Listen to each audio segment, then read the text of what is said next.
Hello everyone, welcome to ITB classes. ഇന്ന് നമ്മൾ എടുക്കാൻ പോകുന്നത് ഫിസിക്സ് ആണ് കേട്ടോ. ഫിസിക്സ് പൊതുവേ എല്ലാവർക്കും ടഫാണ്, പക്ഷെ നമ്മൾ ഇവിടെ നല്ല ഈസി ആയിട്ട് പഠിക്കാൻ പോവാണ് കേട്ടോ. സോ ഫസ്റ്റ് ടോപ്പിക് എന്ന് പറയുന്നത് എന്താണ് നോക്കിക്കേ, മോഷൻ ആൻഡ് ഫോഴ്സ് ആണ് അല്ലേ. സോ എന്താണ് മോഷൻ എന്ന് പറഞ്ഞാൽ, യെസ്, ഒരു ഒബ്ജക്റ്റ് ഒരു സ്ഥലത്ത് നിന്നും വേറൊരു സ്ഥലത്തേക്ക് പോകണേ, ദേ വാണ്ട് ടു മൂവ് അല്ലേ. ആ മൂവ് ആണ് എന്ത് മോഷൻ എന്ന് പറയുന്നത്. അപ്പോൾ ഫോഴ്സ് എന്തായിരിക്കും? ഈ ഒരു ഒബ്ജക്റ്റ് മൂവ് ചെയ്യണേ നമ്മൾ എന്തെങ്കിലും ഒരു ഫോഴ്സ് കൊടുക്കണ്ടേ, അതാണ് ഫോഴ്സ് അല്ലേ. നമ്മൾ എന്തെങ്കിലും ഒരു തട്ടോ, ഇപ്പോൾ ഒരു ബോൾ ഉണ്ടെങ്കിൽ ആ ബോളിനെ നമ്മൾ തട്ടിയാലേ അത് എന്ത് ചെയ്യുള്ളൂ, അത് മൂവ് ചെയ്യുള്ളൂ. സോ ആ തട്ടുന്നത് എന്താണ്, അവിടെ ഫോഴ്സ് ആണ് കേട്ടോ. നോക്കിക്കേ, motion when an object moves from one place to another, while force is what causes an object to move or stop അല്ലേ. മൂവ് ചെയ്യാനോ സ്റ്റോപ്പ് ചെയ്യാനോ യൂസ് ചെയ്യുന്ന സാധനമാണ് എന്ത്, ഈ ഫോഴ്സ് എന്ന് പറഞ്ഞത്. ഓക്കെ ആണല്ലോ. നെക്സ്റ്റ് നോക്കിക്കേ, നെക്സ്റ്റ് വന്നത് നമുക്കറിയാം, there are 2 types of forces. Balanced ഫോഴ്സും ഉണ്ട്, അൺബാലൻസ്ഡ് ഫോഴ്സും ഉണ്ട്. എന്താണ് ബാലൻസ്ഡ് ഫോഴ്സ് നോക്കിക്കേ, 2 or more forces acting on an object that result no change in motion. Okay, അവിടെ ഇപ്പോൾ 2 3 എത്രയോ ഫോഴ്സസ് ഉണ്ടാവും, പക്ഷെ എന്തുണ്ടാവില്ല, മോഷനിൽ ഒരു ചേഞ്ചും ഉണ്ടാവില്ല. അതാണ് എന്ത്, ബാലൻസ്ഡ് ഫോഴ്സസ് എന്ന് പറഞ്ഞാൽ കേട്ടോ. അവിടെ എന്താണ്, നെറ്റ് ഫോഴ്സ് എന്തായിരിക്കും, 0 ആയിരിക്കും. അതിന് എക്സാമ്പിളാണ് ഇപ്പോൾ ഒരു ബുക്ക് വെറുതെ ടേബിളിൽ ഇങ്ങനെ വെച്ചിട്ടുണ്ട്, അതെന്താണ്, അതൊരു ബാലൻസ്ഡ് ഫോഴ്സിന് എക്സാമ്പിളാണ്. അവിടെ ഉണ്ടാവുന്ന ഫോഴ്സസ് എന്ന് പറഞ്ഞാൽ ഏതൊക്കെയാണ് നോക്കിക്കുക, ഏതൊക്കെയാണ്, ഗ്രാവിറ്റി ആൻഡ് നോർമൽ ഫോഴ്സ് അല്ലേ. നെക്സ്റ്റ്, ഒരു പേഴ്സൺ ഇങ്ങനെ വെറുതെ സ്റ്റിൽ സ്റ്റാൻഡ് ചെയ്യുക, അവിടെയും 2 ഫോഴ്സസ് ഉണ്ട്, ഒന്ന് ഗ്രാവിറ്റിയും പിന്നെ നോർമൽ ഫോഴ്സും. അവിടെ 2 ഫോഴ്സ് ഉണ്ടായിട്ടും എന്ത് സംഭവിക്കുന്നില്ല, അവിടെ ഒരു മോഷൻ ഉണ്ടാവുന്നില്ല അല്ലേ. സോ അതാണ് എന്ത്, ബാലൻസ്ഡ് ഫോഴ്സസ്. ഇനി എന്താണ് അൺബാലൻസ്ഡ് ഫോഴ്സസ് നോക്കാം. എന്താണ് അൺബാലൻസ്ഡ് ഫോഴ്സസ് നോക്കിക്കേ, 2 or more forces acting on an object that result in a change in motion. അപ്പോൾ ഇവിടെ എന്താ സംഭവിക്കുന്നത്, മോഷനിൽ ചേഞ്ച് ഉണ്ടാവും അല്ലേ. അതായത് നെറ്റ് ഫോഴ്സ് 0 ആയിരിക്കത്തില്ല. അതായത് ഇപ്പോൾ നമ്മൾ റോളിംഗ് ബോൾ ഇങ്ങനെ റോൾ ചെയ്യുമ്പോൾ അവിടെ ഉണ്ടാകുന്ന എന്തൊക്കെ ഫോഴ്സസ് നോക്കിയാൽ, ഫ്രിക്ഷനും ഉണ്ട്, ഗ്രാവിറ്റിയും ഉണ്ട്. സോ അങ്ങനെ 2 ഫോഴ്സസ് വരുമ്പോൾ മോഷൻ സംഭവിക്കുകയാണ് അല്ലേ. ബോൾ ഇങ്ങനെ എന്ത് ചെയ്യുന്നുണ്ട്, മൂവ് ചെയ്തുകൊണ്ടേ നിൽക്കുന്നുണ്ട് അല്ലേ. സോ അതാണ് എന്ത്, അൺബാലൻസ്ഡ് ഫോഴ്സിന് എക്സാമ്പിൾ. സോ ഇതാണ് ബാലൻസ്ഡ് ഫോഴ്സും ആൻഡ് അൺബാലൻസ്ഡ് ഫോഴ്സും. ഓക്കെ ആണല്ലോ, റീഡ് ചെയ്ത് നോക്കണം കേട്ടോ. നെക്സ്റ്റ് നോക്കിക്കേ, നെക്സ്റ്റ് എന്ന് പറഞ്ഞത് നമ്മൾ ന്യൂട്ടൻ്റെ ലോസ് ആണ് അല്ലേ. ലോസ് ഓഫ് ന്യൂട്ടൺ അറിയില്ലേ, newton first law, second law, third law ഒക്കെ ഉണ്ട് അല്ലേ. സോ ഫസ്റ്റ് ലോ എന്ന് ഒരു പേരും കൂടി എന്താണ്, ലോ ഓഫ് ഇനേഷ്യ. സോ അതെന്താന്ന് നോക്കി നോക്കാം നമുക്ക്. An object at rest remaining at rest. An object if it is in motion remains in motion. അതായത് ഇപ്പോൾ ഒരു ഒബ്ജെക്റ്റ് റെസ്റ്റിലാണെങ്കിൽ അത് റെസ്റ്റ് തന്നെ നിൽക്കുക. അപ്പം അത് മോഷനിൽ, ഇപ്പം ഇങ്ങനെ ഒരു കാർ ഇങ്ങനെ പോയിക്കൊണ്ട് നിൽക്കാമെന്ന് വിചാരിക്കുക, അപ്പം അതെന്താണ്, അതങ്ങനെ പോയിക്കൊണ്ട് നിൽക്കുക, അത് മോഷൻ തുടർന്നുകൊണ്ട് നിൽക്കുക അല്ലേ. അതാണ് നമ്മുടെ ന്യൂട്ടൻ്റെ ഫസ്റ്റ് ലോ എന്ന് പറഞ്ഞത്. എന്താണ് അവിടെ പിന്നെ ഒരു ചേഞ്ച് ഉണ്ടാവുക എപ്പോഴാണ്, unless acted upon by an external force അവിടെ കൊടുത്താലേ പിന്നെ അതിനൊരു മാറ്റം ഉണ്ടാവുള്ളൂ അല്ലേ. ഇപ്പോൾ ഒരു ബോൾ ഇങ്ങനെ സ്റ്റിൽ അവിടെ നിൽക്കുകയാണ്, നമ്മുടെ നിലത്ത് നിൽക്കുകയാണ്, ഞാൻ പോയി ഒരൊറ്റ ചവിട്ട് കൊടുക്കുമ്പോൾ അല്ലെങ്കിൽ ഒറ്റ തട്ട് കൊടുക്കുമ്പോഴാണ് ഇത് സംഭവിക്കുന്നത്, ആ ബോളിന് മോഷൻ ഉണ്ടാവുന്നത് അല്ലേ. അതേപോലെ തന്നെ ഇപ്പോൾ ഒരു കാറിന് ഞാൻ ഇങ്ങനെ ഓടിച്ചുകൊണ്ട് നിൽക്കാമെന്ന് വിചാരിക്കുക, പെട്ടെന്ന് ഞാൻ ബ്രേക്ക് കിട്ടും, അപ്പം എന്താണ് അവിടെ ആ കാർ സ്റ്റോപ്പ് ചെയ്യാണ്. സോ അതാണ് നമ്മുടെ ന്യൂട്ടൻ്റെ ഫസ്റ്റ് ലോ, അതായത് ലോ ഓഫ് ഇനേഷ്യ. എന്താണ് ഇനേഷ്യ? അതൊരു ടെൻഡൻസിയാണ് കേട്ടോ, ടെൻഡൻസി. അതെന്താണ്, ഇനേഷ്യ is the tendency of an object to resist changes in its motion. ആ മോഷനിൽ ഉണ്ടാവുന്ന ചേഞ്ചസിന് റെസിസ്റ്റ് ചെയ്യാനുള്ള ടെൻഡൻസിയാണ് എന്ത്, ഇനേഷ്യ. ഓക്കെ ആണല്ലോ. ഓക്കെ, അപ്പോൾ ഇത് റീഡ് ചെയ്ത് നോക്കാം. ഇനി നെക്സ്റ്റ് എന്താ നോക്കാം നമുക്ക്. ഓക്കെ, എന്താണ് ഇനേഷ്യ എന്നൊന്നും കൂടി പറഞ്ഞുതരാം. എന്താണ് ഇനേഷ്യ? Is the measure of an object resist to change in its motion.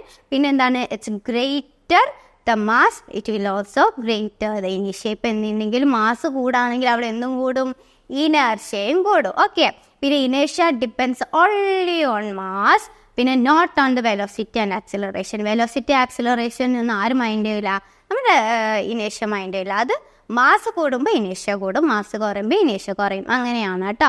So read ചെയ്യാം. പിന്നെ അതിന് എക്സാമ്പിൾ നോക്കിക്കേ, a ball at rest on a table will remain at rest unless a force is applied to it. അപ്പം നമ്മൾ already പറഞ്ഞല്ലോ, അത് തന്നെയാണ് അതിൻ്റെ എക്സാമ്പിൾ. ഓക്കെ ആണല്ലോ. എന്താണ് ഇനേഷ്യ എന്നുള്ള ടേം മനസ്സിലായില്ല, ഇനി ഒരു ഡൗട്ടും പറ്റൂല കേട്ടോ. ഇനേഷ്യയിലൊക്കെ അല്ലേ. നെക്സ്റ്റ് നോക്കിക്കേ മക്കളെ, ഇനേഷ്യ ഓഫ് റെസ്റ്റ്. നമ്മൾ പറഞ്ഞു റെസ്റ്റിംഗ് പൊസിഷനിൽ ഇനേഷ്യ ഉണ്ട്, മോഷൻ പൊസിഷനിൽ നമ്മൾ എന്ത് ചെയ്യുന്നുണ്ട്, ആ ടെൻഡൻസി കൊടുക്കുന്നുണ്ട് അല്ലേ. സോ അതൊക്കെ എന്താണെന്ന് നോക്കാം. എന്താണ് ഇനേഷ്യ ഓഫ് റെസ്റ്റ്? നോക്കിക്കേ, the tendency of an object to remain at rest. അതായത് ആ റെസ്റ്റിൽ ഇങ്ങനെ നിൽക്കുക, ആ ഒരു ടെൻഡൻസി, ഒരു മാറ്റവും മോഷനിൽ ഒരു മാറ്റവും ഇല്ലാണ്ട് ആ റെസ്റ്റിംഗ് പൊസിഷനിൽ ഇങ്ങനെ നിൽക്കുക. എന്ത് ചെയ്യുക, ആ ഒരു സംഭവമാണ് എന്ത്, ആ ഒരു ടെൻഡൻസിയാണ് ഇനേഷ്യ കേട്ടോ, അറ്റ് റെസ്റ്റ് എന്ന് പറഞ്ഞിട്ടുള്ളത്. അപ്പോൾ അവിടെ ഒരു മാറ്റം ഉണ്ടാവില്ല. എപ്പോഴാണ് acted upon an external force, നമ്മൾ ആക്ട് ചെയ്യുന്നത് വരെ അതിങ്ങനെ റെസ്റ്റിൽ നിൽക്കുക. ആ ടെൻഡൻസിയാണ് ഇനേഷ്യ അറ്റ് റെസ്റ്റ്. ഓക്കെ ആണല്ലോ. അതിന് എക്സാമ്പിൾ കൊടുത്തിട്ടുണ്ട്. എക്സാമ്പിൾ നോക്കിക്കേ, a book lying on a table will remain at rest until a force is applied to it. Okay ആണല്ലോ. ഇനി നമ്മളുടെ ഇനേഷ്യ ഓഫ് മോഷൻ എന്താണെന്ന് നോക്കാം. അതായത് അതും ഒരു എന്താണ്, ഇനേഷ്യ നമുക്കറിയാം ടെൻഡൻസി അല്ലേ, മോഷൻ ആയിക്കൊണ്ടിരിക്കും. അതായത് the tendency of an object to continue moving with a constant velocity unless acted upon by an external force. ഞാൻ നേരത്തെ പറഞ്ഞു അല്ലേ, ഇപ്പം ഞാനിങ്ങനെ ഒരു കാർ ഇങ്ങനെ ഓടിക്കുകയാണ്, പെട്ടെന്ന് നായ പുറകെ ചേട്ടൻ, ഞാൻ പെട്ടെന്ന് ചെയ്യണം, ബ്രേക്ക് എനിക്ക് പിടിക്കണം അല്ലേ. സോ ഞാൻ നല്ല കോൺസ്റ്റൻറ്റ് വെലോസിറ്റിയിൽ അങ്ങനെ പോവാം എൻ്റെ കാറായിട്ടും. പെട്ടെന്ന് നായ ചാടുമ്പോൾ ഞാൻ ബ്രേക്ക് പിടിച്ചില്ലേ.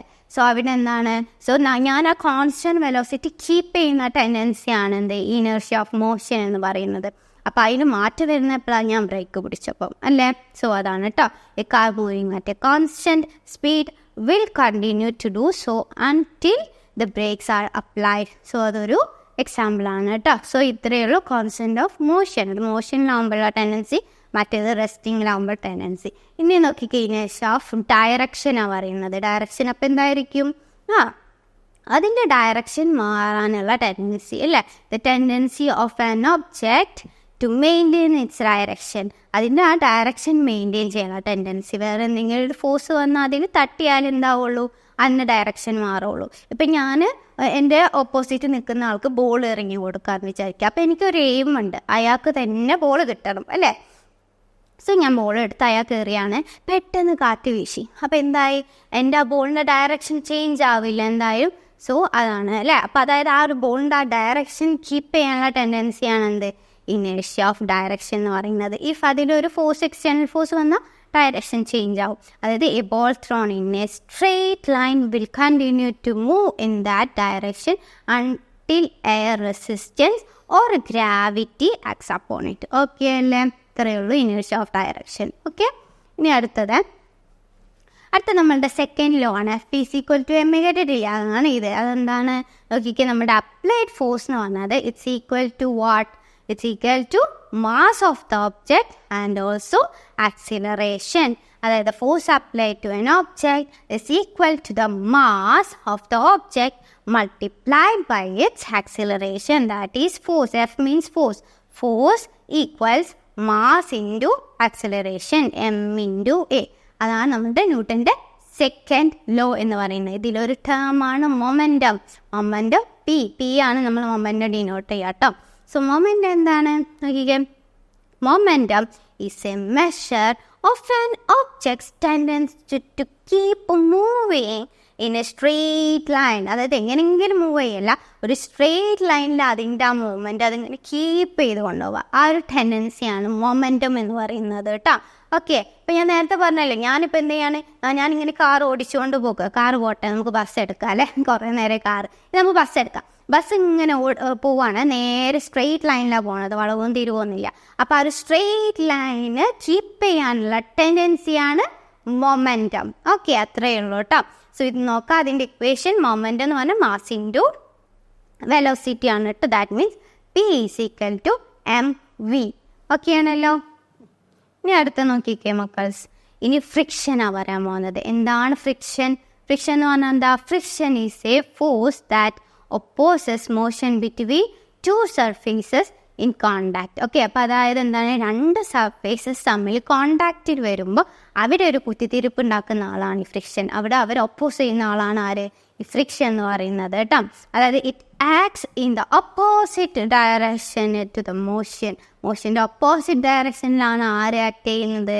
നമ്മുടെ ഫ്രിക്ഷൻ ആക്ട് ചെയ്യുന്നത്. ഓക്കെ, ഈ നെക്സ്റ്റ് നോക്കുക, എന്താണ് ടൈപ്സ് ഓഫ് ഫ്രിക്ഷൻ പറയുന്നത്, എന്തൊക്കെയാണ് types? First one is static friction അല്ലേ. സ്റ്റാറ്റിക് ഫ്രിക്ഷൻ അതായത് acts on an object when it is stationary, അത് റെസ്റ്റിംഗ് പൊസിഷനിലാവുമ്പം ആക്ട് ചെയ്യുന്ന ഫ്രിക്ഷനാണ് സ്റ്റാറ്റിക് ഫ്രിക്ഷൻ. അതായത് it prevent object from moving. അതിൻ്റെ ഒരു ദൗത്യം എന്ന് പറഞ്ഞാൽ എന്താണ്? ഒബ്ജക്റ്റ് മൂവ് ചെയ്യരുത്, അതാണ് അവർ ചെയ്യുക. ഓക്കെ, ഇനി കൈനറ്റിക് ഫ്രിക്ഷൻ എന്ന് പറഞ്ഞാൽ എന്തായിരിക്കും? അതിൻ്റെ ഓപ്പോസിറ്റ്, അത് മൂവ് ചെയ്യുമ്പോഴുള്ള ഫ്രിക്ഷനാണ് കേട്ടോ. It acts on an object when it is moving. And അതെന്താ ചെയ്യുന്നത്? മോഷനെ ഓപ്പോസ് ചെയ്യാനാണ് ചെയ്യുന്നത്. ഇനി എന്താണ് റോളിംഗ് ഫ്രിക്ഷൻ നോക്കുക. റോളിംഗ് ഫ്രിക്ഷൻ എന്ന് പറഞ്ഞാൽ എന്താ? റോൾ ചെയ്യുമ്പോഴുള്ള ഫ്രിക്ഷൻ. അതായത് acts on an object when it's roll on a surface. ഒരു സർഫേസിലൂടെ ഇപ്പോൾ ബോൾ ഉരുണ്ട് പോകുന്നുണ്ട് എന്ന് വിചാരിക്കാം. ആ ബോൾ ഉരുണ്ട് പോകുമ്പോഴുള്ള ഫ്രിക്ഷനാണ് എന്ത്? Rolling friction. അതെന്ന് പറഞ്ഞത് കൈനറ്റിക് ഫ്രിക്ഷനെക്കാട്ടിലും കുറവായിരിക്കും. ഓക്കെ, റീഡ് ചെയ്യാം കേട്ടോ. നെക്സ്റ്റ് നോക്കിക്കേ. നെക്സ്റ്റ് എന്ന് പറഞ്ഞത് കോസസ് ഓഫ് ഫ്രിക്ഷൻ. ഇങ്ങനെയൊക്കെയാണ് ഇതിൻ്റെ കോസസ് നോക്കാം. Irregularities on the surface in contact. അപ്പോൾ രണ്ട് സർഫേസ് തമ്മിൽ കോണ്ടാക്ട് വരുമ്പോൾ അവിടെ ഒരു ഇറഗുലാരിറ്റീസ് ഉണ്ടാവും, അപ്പോൾ നമുക്ക് ഫ്രിക്ഷൻ ഉണ്ടാവും. അതുപോലെ മോളിക്കുലാർ ഫോഴ്സസ് ബിറ്റ്വീൻ സർഫേസസ്. അപ്പോൾ ഇതാണ് കോസസ് ഓഫ് ഫ്രിക്ഷൻ എന്ന് പറയുന്നത്. And factors affecting frictions. എന്തൊക്കെ ഫാക്ടേഴ്സാണ് ഫ്രിക്ഷൻ എഫക്റ്റ് ചെയ്യുന്നത്? ആ ഒരു സർഫേസ്, ആ കോണ്ടാക്റ്റ് വരുന്ന സർഫേസ് ഏരിയ, അതുപോലെ തന്നെ അതിൻ്റെ നേച്ചർ, എങ്ങനത്തെ സർഫേസാണ്. ഇപ്പോൾ നല്ല സ്മൂത്ത് സർഫേസ് ആണെങ്കിൽ ഫ്രിക്ഷൻ കുറവായിരിക്കും. റഫ് സർഫേസ് ആണെങ്കിലോ ഫ്രിക്ഷൻ നന്നായിട്ടുണ്ടാവും അല്ലേ. സോ അതേപോലെ തന്നെ അതിൻ്റെ ഫോഴ്സ് അപ്ലൈഡും, അതാണ് എന്ത്? Force factors affecting friction. Okay ആണല്ലോ, ക്ലിയർ അല്ലേ? ഇനി അടുത്തത് നോക്കിക്കേ. അടുത്തെന്ന് പറഞ്ഞത് ലോസ് ഓഫ് ഫ്രിക്ഷൻ ആണ്. ഫസ്റ്റ് ലോ എന്ന് പറഞ്ഞാൽ friction is proportional to the normal force. പിന്നെ അതേമാതിരി തന്നെ എന്താ? Friction is independent the area of contact. ആ കോണ്ടാക്ട് വരുന്ന ഏരിയന് അത് ഇൻഡിപെൻഡൻ്റ് ആയിരിക്കും. The friction is dependent on the nature of the surface. സർഫേസിന് നേച്ചറിന് ഡിപ്പെൻഡ് ചെയ്യും. നമ്മൾ പറഞ്ഞില്ല, ഇപ്പോൾ നല്ല സ്മൂത്ത് സർഫേസിനും റഫ് സർഫേസിനും അത് വ്യത്യാസപ്പെട്ടിരിക്കും. സോ അതാണ് അത് കേട്ടോ. എൻ്റെ എക്സാമ്പിൾസ് നോക്കിക്കേ. ഓരോന്നിൻ്റെ എക്സാമ്പിൾ കൊടുത്തിട്ടുണ്ട്. Car tyre on a road, പിന്നെ a block on a rough surface, പിന്നെ ball bearing in a wheel. ഇത്രയാണ് എന്ത്? അതിൻ്റെ എക്സാമ്പിൾസ്. ഓക്കെ ആണല്ലോ, റീഡ് ചെയ്യും കേട്ടോ. നെക്സ്റ്റ് നോക്കിക്കേ, നമ്മുടെ എനർജി. എനർജി എന്ന് പറഞ്ഞാൽ എന്താ? കപ്പാസിറ്റി ടു ഡു വർക്ക് അല്ലേ. വർക്ക് ചെയ്യാനുള്ള കപ്പാസിറ്റിയാണ് energy. So the capacity of the body to do work is called energy. നമ്മളുടെ എനർജീൻ്റെ യൂണിറ്റ് എന്താ? യെസ്, ജൂളാണ് അല്ലേ. ജൂൾ എല്ലാവർക്കും അറിയില്ല, മറക്കരുതേ. എനർജി യൂണിറ്റ് എന്ന് പറയുന്നത് ജൂളാണ്. അതേമാതിരി തന്നെ 1 kg, that means 1 kJ is equal to 1000 joule. Important ആണ്, മറക്കരുത്. 1 kJ is equal to 1000 joule. Okay, ഇനി പല ഫോംസ് ഓഫ് എനർജി ഉണ്ട് നമുക്കറിയാം അല്ലേ. Kinetic energy, potential energy, electrical energy, heat energy, അങ്ങനെ കുറേ തരത്തിലുള്ള എനർജി ഉണ്ട്. പക്ഷെ നമുക്ക് ഇവിടെ പഠിക്കാനുള്ളത് പൊട്ടൻഷ്യൽ എനർജി, കൈനറ്റിക് എനർജിനെ പറ്റിയിട്ടാണ് കേട്ടോ. സോ നമുക്ക് അതെന്താണെന്ന് നോക്കാം. സോ ഫസ്റ്റ് എന്ന് പറയാൻ പോകുന്നത് കൈനറ്റിക് എനർജി. കൈനറ്റിക് എനർജി എന്ന് പറഞ്ഞാൽ എന്താണ്? It is a energy possessed by a body due to its motion. Okay, kinetic energy of an object increases with its speed. അതായത് ആ ഒരു മോഷനിലുള്ള, അത് മോഷൻ്റെ ആ ഒരു ഇതിൽ വരുന്നതാണ് എന്ത്? ഈ കൈനറ്റിക് എനർജി എന്ന് പറയുന്നത് കേട്ടോ. It is energy possessed by a body due to its motion. അപ്പോൾ ഒരു ഇപ്പം ഒബ്ജക്റ്റിൻ്റെ സ്പീഡ് കൂടി അവിടെ എന്ത് കൂടും? അതിൻ്റെ കൈനറ്റിക് എനർജി കൂടും. Next kinetic energy of a body are moving with a certain velocity എന്തായിരിക്കും? It's equal to the work done on it to make it acquire that velocity. Okay, so നമുക്കിപ്പോൾ അതിന് example rolling ball, അതേമാതിരി തന്നെ moving കാറൊക്കെ അതിന് എക്സാമ്പിളാണ്. Okay ആണല്ലോ. Next നോക്കിക്കേ. നെക്സ്റ്റ് എന്ന് പറയുന്നത് പൊട്ടൻഷ്യൽ എനർജി. പൊട്ടൻഷ്യൽ എനർജി ഉണ്ടാവുന്നത് എപ്പോഴാണ്? The energy possessed by a body due to its position or shape. അതിൻ്റെ പൊസിഷനിലോ ഷേപ്പിലോ ഉണ്ടാവുന്ന ആ ഒരു സമയത്ത് ഉണ്ടാവുന്ന എനർജിയാണ് പൊട്ടൻഷ്യൽ എനർജി എന്ന് പറയുന്നത്. ഇപ്പം നമ്മളിപ്പം നല്ല ഡാമിൽ വെള്ളം കെട്ടി നിൽക്കുന്നത് അതെന്താണ്? അതൊരു പൊട്ടൻഷ്യൽ എനർജിയാണ് അവിടെ ഉള്ളത് കേട്ടോ. ഡാമിൽ വെള്ളം കെട്ടി നിൽക്കുന്നത്, സോ അത് അവിടെ കൊടുത്ത് water stored in a dam has large amount of potential energy due to its height above the ground അല്ലേ. ഗ്രൗണ്ടിൽ നിന്ന് ഒരുപാട് ഉയർത്തിയിട്ടല്ലേ ഡാം ഉണ്ടാക്കുന്നത് അല്ലേ. സോ അവിടെ ഹൈ പൊട്ടൻഷ്യൽ എനർജി ആയിരിക്കും. ഓക്കെ ആണല്ലോ. അതിൻ്റെ പൊട്ടൻഷ്യൽ എന്ന് പറഞ്ഞാൽ അതിൻ്റെ ഷേപ്പും പൊസിഷനും അനുസരിച്ചിട്ടുള്ളതാണ് പൊട്ടൻഷ്യൽ എനർജി. കൈനറ്റിക് ആണെങ്കിലോ മോഷനിലുള്ള എനർജി. ഓക്കെ ആണല്ലോ. നെക്സ്റ്റ് നോക്കിക്കേ, ടൈപ്സ് ഓഫ് പൊട്ടൻഷ്യൽ എനർജിയാണ് കേട്ടോ. on the basis of position and change in shape of the object. Potential energy is 2 types ഉണ്ട് കേട്ടോ. സോ ഫസ്റ്റ് വൺ പറഞ്ഞത് ഗ്രാവിറ്റേഷണൽ പൊട്ടൻഷ്യൽ എനർജിയാണ്. ഗ്രാവിറ്റേഷണൽ പൊട്ടൻഷ്യൽ എനർജി എന്ന് പറഞ്ഞാൽ എന്താ, അതിൻ്റെ പൊസിഷനിലുള്ള മാറ്റത്തിനനുസരിച്ചിട്ട് പറയുന്നത് gravitation. It is the energy possessed by the body due to its position above the ground. അതിൻ്റെ പൊസിഷൻ അനുസരിച്ചിട്ട് നമ്മൾ പറയുന്നതാണ് gravitational energy, potential energy. Okay, ഇനി സെക്കൻഡ് വൺ എന്താ, ഇലാസ്റ്റിക് എനർജി. ഇലാസ്റ്റിക് എന്ന് പറഞ്ഞാൽ ഷേപ്പിൻ്റെ വ്യത്യാസത്തിൽ വരുന്നത് കേട്ടോ. It is energy possessed by a body due to its change in shape. Okay ആണല്ലോ, റീഡ് ചെയ്യാട്ടോ ഇത്. ഇനി നെക്സ്റ്റ് നോക്കിക്കേ മക്കളോ, എക്സ്പ്രഷൻ ഫോർ പൊട്ടൻഷ്യൽ എനർജീൻ്റെ എക്സ്പ്രഷൻ കാണാം. നമുക്ക് എങ്ങനെയാണെന്ന് നോക്കാം. ദ പൊട്ടൻഷ്യൽ എനർജി നമ്മൾ ഇവിടെ ഡിനോട്ട് ചെയ്തേക്കുന്നത് ഏത് വെച്ചിട്ടാണ് നോക്കിക്കേ, ഏത് വെച്ചിട്ടാ പൊട്ടൻഷ്യൽ എനർജി ഡിനോട്ട് ചെയ്തേക്കുന്നത് നോക്കൂ, ഇ പി അല്ലേ. ഇ പി എന്ന് പറഞ്ഞത് എന്താണ്, potential energy is equal to എന്തിനാണ്, work done by an object of mass to raise by the height. അതാണ് എന്ത്, നമ്മളുടെ പൊട്ടൻഷ്യൽ എനർജി കാണാനുള്ളത്. അതായത് E P is equal to M G H. ഇവിടെ ജി എന്ന് പറഞ്ഞാൽ ആക്സിലറേഷൻ ഡ്യൂ ടു ഗ്രാവിറ്റി ആണ് കേട്ടോ, മാറരുത്. ജി എന്ന് പറഞ്ഞാൽ acceleration due to gravity, m എന്ന് പറഞ്ഞാൽ മാസ്, എച്ച് എന്ന് പറഞ്ഞാൽ height. So potential energy that means E P equal to M G h. Okay അല്ലേ. നെക്സ്റ്റ് നോക്കിക്കേ, law of conservation of energy. അത് സിമ്പിൾ അല്ലേ. നമുക്കിപ്പോൾ നോക്കിക്കേ, എനർജീനെ ഉണ്ടാക്കാനും കഴിയില്ല, അതേമാതിരി തന്നെ നശിപ്പിക്കാനും കഴിയില്ല അല്ലേ. അതാണ് ഈ ലോ ഓഫ് കൺസർവേഷൻ. പക്ഷെ എന്ത് ചെയ്യാം, we can change the energy from one to another അല്ലേ. ഒരു എനർജീനെ വേറൊരു എനർജി ആക്കിയിട്ട് നമുക്ക് ട്രാൻസ്മിറ്റ് ചെയ്യാൻ പറ്റും. ഫോർ എക്സാമ്പിൾ ഞാൻ പറയട്ടെ, നമ്മളിപ്പോൾ അയൺ ചെയ്യുമ്പോൾ നമ്മുടെ അയൺ ബോക്സ് ചൂടാവുന്നുണ്ട് അല്ലേ. പക്ഷെ നമ്മൾ ആദ്യം ഈ അയൺ ബോക്സിലേക്ക് എന്താ കൊടുക്കുന്നത്, ഇലക്ട്രിക്, അതായത് ഇലക്ട്രിക് എനർജി. അവിടെ ഇലക്ട്രിക് എനർജി എന്തായി മാറാം, it's converted in to heat energy അല്ലേ. സോ നമുക്ക് അതിന് എന്ത് ചെയ്യാൻ പറ്റും, we can transform what energy to one to another ആക്കിയിട്ട് നമുക്ക് മാറ്റാൻ പറ്റും കേട്ടോ. അതായത് നോക്കിക്കേ, it states that energy can neither be created nor destroyed but it can be transformed from one form to another.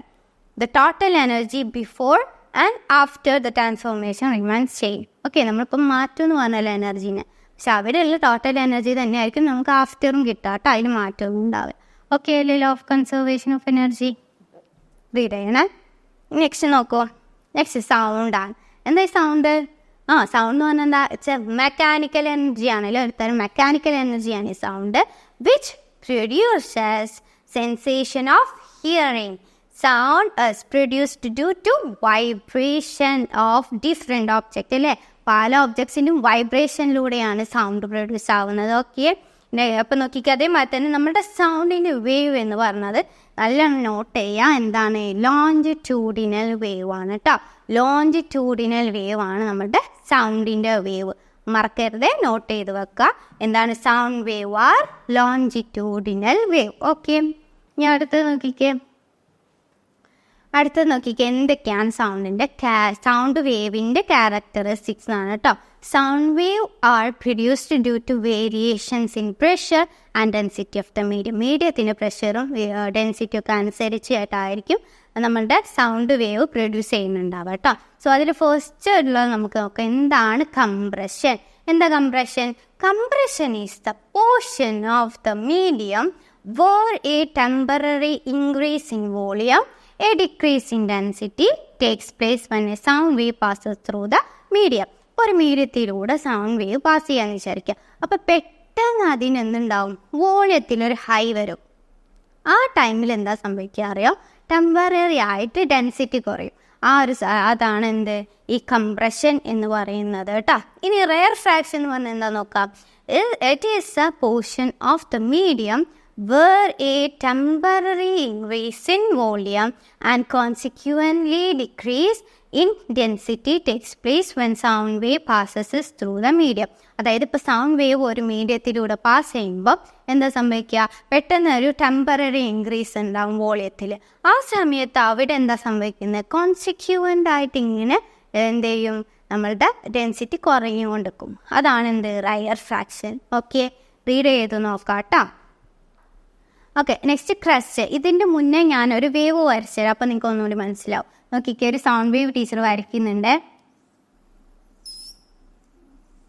ഈ വരാന്ന് പറഞ്ഞത് മീൻ പൊസിഷൻ ആണ് കേട്ടോ. സോ ക്രസ്റ്റ് എന്ന് പറഞ്ഞത് ഒന്നുമില്ല. എന്താണ് ക്രസ്റ്റ്? അത് നമുക്ക് റീഡ് ചെയ്ത് നോക്കാം. Crest is a portion of the medium where the density has a value larger than its average. ആവറേജിനെക്കാണ്ട് ഏറ്റവും കൂടുതൽ ലാർജർ ഉള്ള ഒരു ഭാഗം, അതായത് ഇതാണ് നമ്മുടെ ആവറേജ് ആയിട്ടുള്ള മീൻ പൊസിഷൻ എന്ന് പറഞ്ഞാൽ ഏറ്റവും ഉയർന്ന ഈ ഭാഗം എന്ന് പറഞ്ഞാൽ ഇതാണ് ക്രസ്റ്റ്.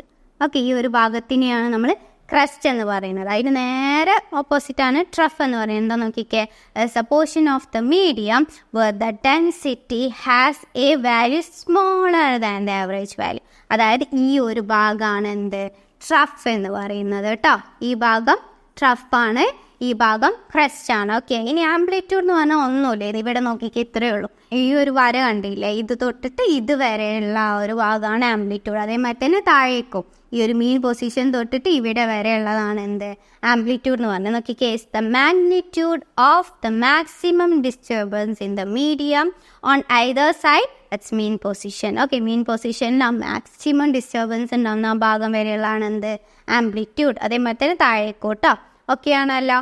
അപ്പോൾ നന്നായിട്ട് നോക്കാം, ക്രസ്റ്റ്, ട്രഫും ആംപ്ലിറ്റ്യൂഡും. ഓക്കെ, ഇനി നെക്സ്റ്റ് നോക്കിക്കേ.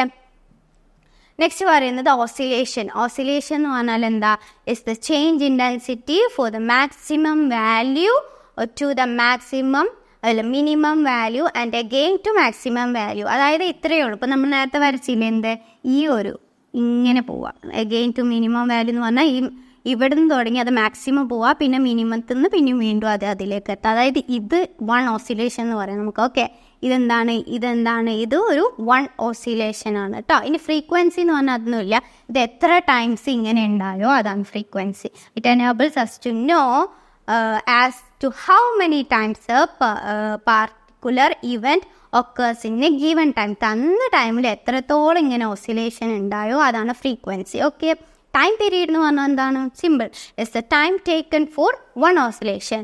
ഈ ഒരു വൺ ഓസിലേഷൻ എടുക്കാൻ വേണ്ടിയിട്ട് എത്ര ടൈം എടുത്തോ അതാണ് ടൈം പീരീഡ് കേട്ടോ. ഇനി വേവ് ലെങ്ത് എന്ന് പറഞ്ഞാൽ ഇവിടെ നോക്കിക്കേ, ഈ ഒരു ക്രസ്റ്റ് തൊട്ടിട്ട് അടുത്ത ക്രസ്റ്റില്ലേ അതുവരെയുള്ള ഒരു ലെങ്ത് ആണ് വേവ് ലെങ്ത്, അല്ലെങ്കിൽ ട്രയംഫ്. ഈ ഒരു ട്രയംഫ് തൊട്ടിട്ട് ഈ ഒരു ടഫ് വരെയുള്ള ഭാഗം ആ ഒരു ലെങ്ത് ആണ് എന്ത്, wavelength. Wavelength is the distance between two consecutive കംപ്രഷൻസോ അല്ലെങ്കിൽ ടു കോൺസിക്യൂട്ടീവ് റയർ ഫ്രാക്ഷൻസോ തമ്മിലുള്ള ഒരു ലെങ്ത് ആണ് വേവ് ലെങ്ത്. ഓക്കെ അല്ലേ? ഇത് ഈ പിക്ചർ വരച്ചിട്ട് അടയാളപ്പെടുത്തി വെക്കാം, അപ്പോൾ ഒന്നും കൂടി നമുക്ക് മനസ്സിലാവും കേട്ടോ.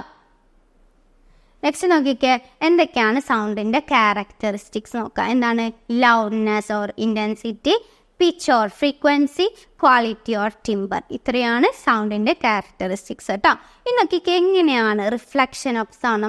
നമുക്കറിയാലേ എക്കോ എന്ന് പറഞ്ഞാൽ എന്താ, ആ സൗണ്ട് ഇങ്ങനെ ആവർത്തിച്ച് കേൾക്കുക, അതന്നെയാണ് reflection of sound. So an echo is a phenomenon of repetition of a sound of a source by reflection from an obstacle. അപ്പോൾ ആ ഒരു റിപ്പീറ്റേഷൻ ഇല്ല, അതാണ് എക്കോ.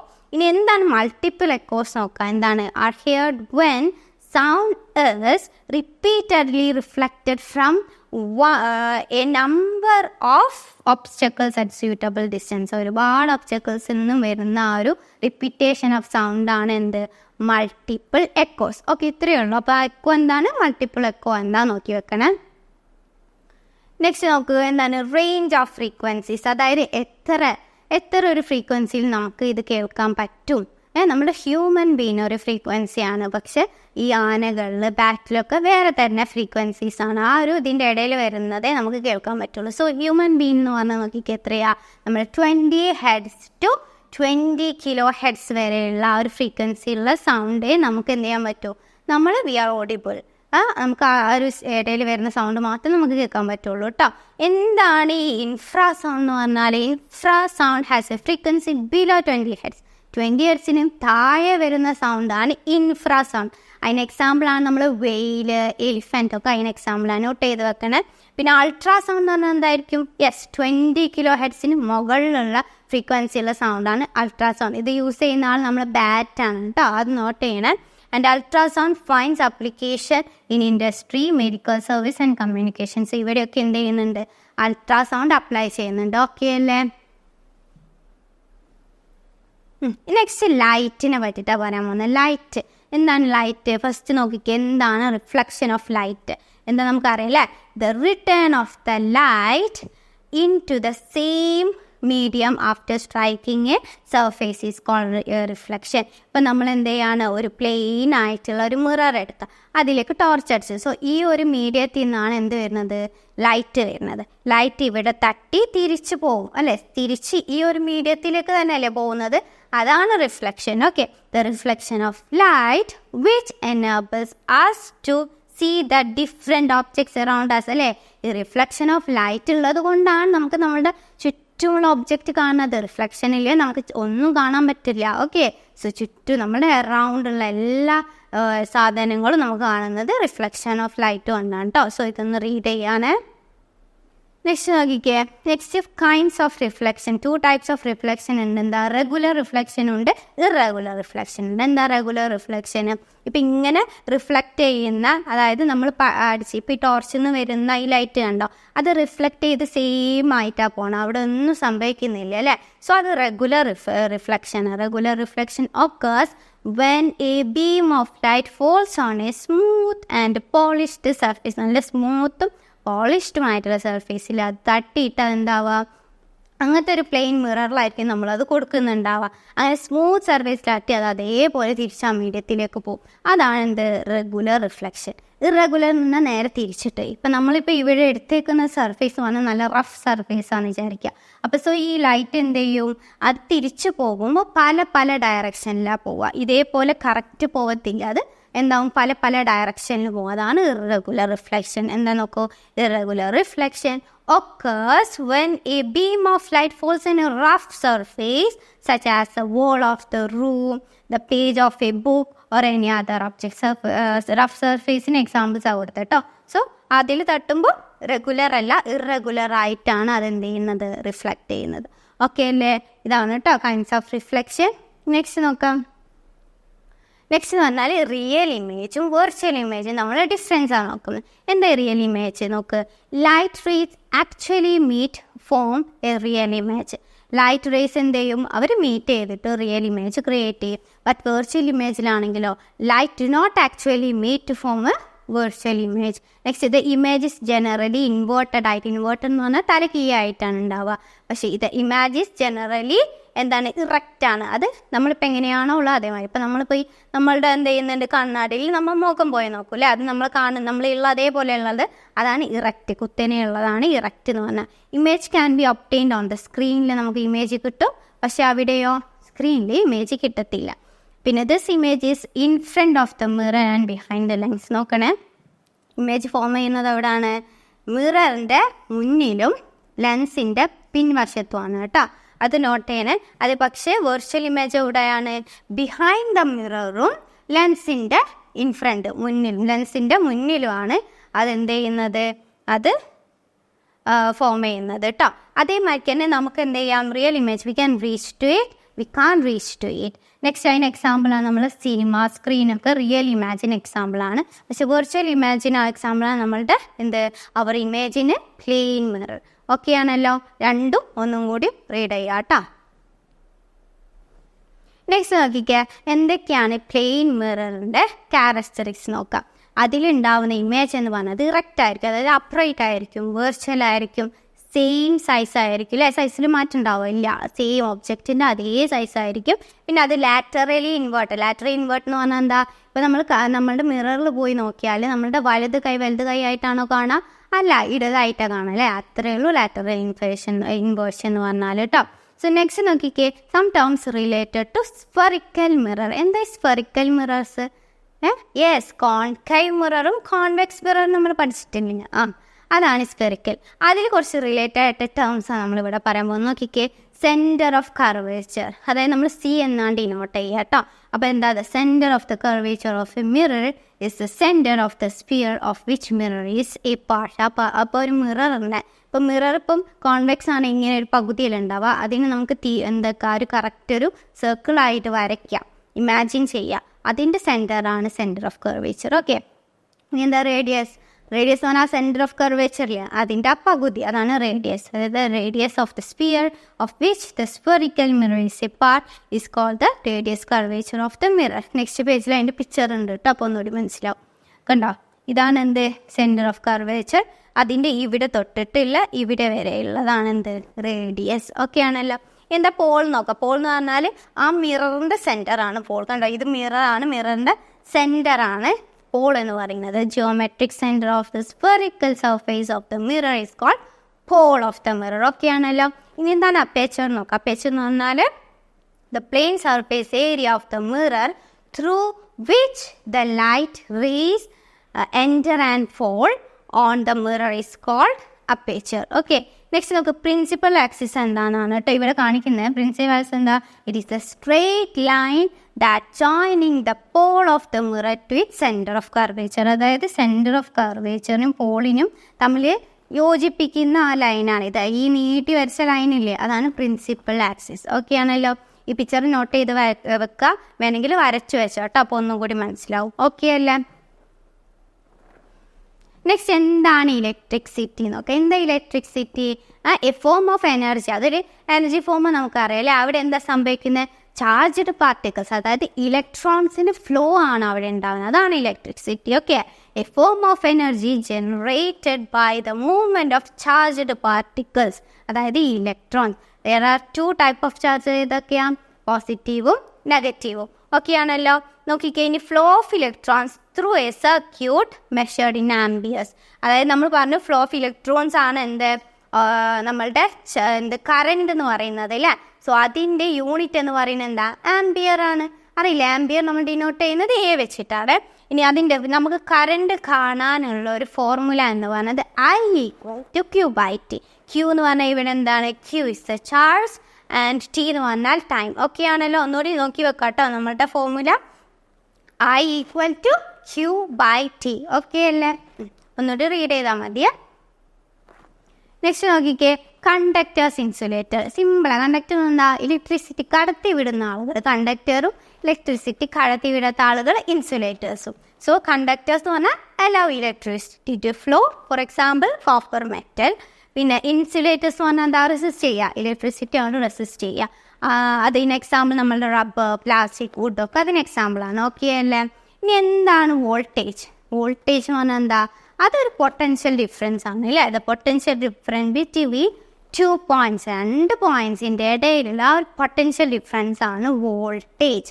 ഇങ്ങനെ വോൾട്ടേജ്, വോൾട്ടിലാണ് നമ്മളത് മെഷർ ചെയ്യുക. അതായത് വി ആണ് വോൾട്ടിൻ്റെത്, വോൾട്ടിലാണ് നമ്മളത് മെഷർ ചെയ്യുക. അതിൻ്റെ ഒരു ഫോർമുല എന്ന് പറഞ്ഞത് V=what? W/Q ആണ്. V=W/Q. W എന്ന് പറഞ്ഞാൽ വർക്ക്, Q എന്ന് പറഞ്ഞാൽ ചാർജ് ആണ് കേട്ടോ. നമ്മൾ കൂളോപ്പ് എന്ന് പറയില്ല, അതാണ് V=W/Q. Q ചാർജ് ആണ്. നോട്ട് ചെയ്ത് വെക്കാം കേട്ടോ. Next resistance. എന്താ resistance? The opposition to electric current. Electric കറണ്ടിൻ്റെ ഫ്ലോയിനെ തടയുന്ന ആളാണ് ഈ റെസിസ്റ്റൻസ് എന്ന് പറഞ്ഞാൽ. It measured in ohms. ഹോംസിൻ്റെ ആ ഒരു ചിഹ്നം നോക്കി വെക്കണം കേട്ടോ. സിമ്പൽ ഇങ്ങനെയാണ് നമ്മൾ എഴുതാം. സോ ഹോമിലാണ് നമ്മളത് മെഷർ ചെയ്യുക, ഹോംസ്. അതായത് ഇതിൻ്റെ ഫോർമുല എന്ന് പറഞ്ഞാൽ റെസിസ്റ്റൻസ് = V/I. V എന്ന് പറഞ്ഞാൽ എന്താ? വോൾട്ടേജ്. I എന്ന് പറഞ്ഞാൽ കറണ്ട്. വോൾട്ടേജ് ബൈ കറണ്ട് ആണ് റെസിസ്റ്റൻസ്. ഇനി എന്താണ് ഹോംസ് ലോ? ഹോംസ് ലോ എന്ന് പറഞ്ഞാൽ V=I/R. അതായത് കറണ്ട് ഇൻറ്റു റെസിസ്റ്റൻസ് ആണ് വോൾട്ടേജ്. നോട്ട് ചെയ്ത് വെക്കട്ടോ. V=I/R. ഓരോന്ന് എന്തിനാണ് റെപ്രസെൻ്റ് ചെയ്യുന്നതും കൂടി നോട്ട് ചെയ്ത് വെക്കണേ. ഇനി നെക്സ്റ്റ് നോക്കിക്കേ, നമ്മൾ ഇലക്ട്രിക് കറണ്ടും സ്റ്റാറ്റിക് ഇലക്ട്രിസിറ്റിയും തമ്മിലുള്ള വ്യത്യാസമാണ്. അപ്പോൾ എന്താണ് കറണ്ട് ഇലക്ട്രിസിറ്റി നോക്കാം. The electricity due to flow of electrons. ഇലക്ട്രോൺസിൻ്റെ ഫ്ലോ കൊണ്ട് ഉണ്ടാകുന്നതാണ് എന്ത്? Current electricity. പക്ഷേ സ്റ്റാറ്റിക് ഇലക്ട്രിസിറ്റി എന്താണ്? The electricity build on the surface of a substance is known as static. അതായത് ഒരു സബ്സ്റ്റൻസിൻ്റെ സർഫേസിൽ ഉണ്ടാക്കുന്ന ഇലക്ട്രിസിറ്റി ആണെങ്കിൽ അത് സ്റ്റാറ്റിക് ഇലക്ട്രിസിറ്റിയാണ്. പിന്നെ എന്ന് പറഞ്ഞാൽ നോക്കിക്കേ, current electricity generated by power plants and batteries. So ഈ കറണ്ട് ഇലക്ട്രിസിറ്റിന് നമുക്ക് ബാറ്ററീസ് നിന്നും പവർ പ്ലാന്റ്സ് നിന്നൊക്കെ ജനറേറ്റ് ചെയ്തെടുക്കാം. പക്ഷേ സ്റ്റാറ്റിക് ഇലക്ട്രിസിറ്റി എങ്ങനെ എടുക്കുന്നത് നോക്കിയൊക്കെ, രണ്ട് സർഫേസ് തമ്മിൽ റബ്ബ് ചെയ്യുമ്പോഴാണ് സ്റ്റാറ്റിക് ഇലക്ട്രിസിറ്റി ഉണ്ടാവുന്നത് അല്ലേ. Is generated when objects are rubbed against each other resulting in charge transfer. Next നോക്കിക്കേ, കറണ്ട് ഇലക്ട്രിസിറ്റി എന്ന് പറഞ്ഞാൽ നമുക്ക് കൺട്രോൾ ചെയ്യാൻ പറ്റും. ഓക്കെ, പക്ഷേ ഇവരെ സ്റ്റാറ്റിക് ഇലക്ട്രിസിറ്റി നമുക്ക് അൺകൺട്രോൾഡ് ആണ് കേട്ടോ.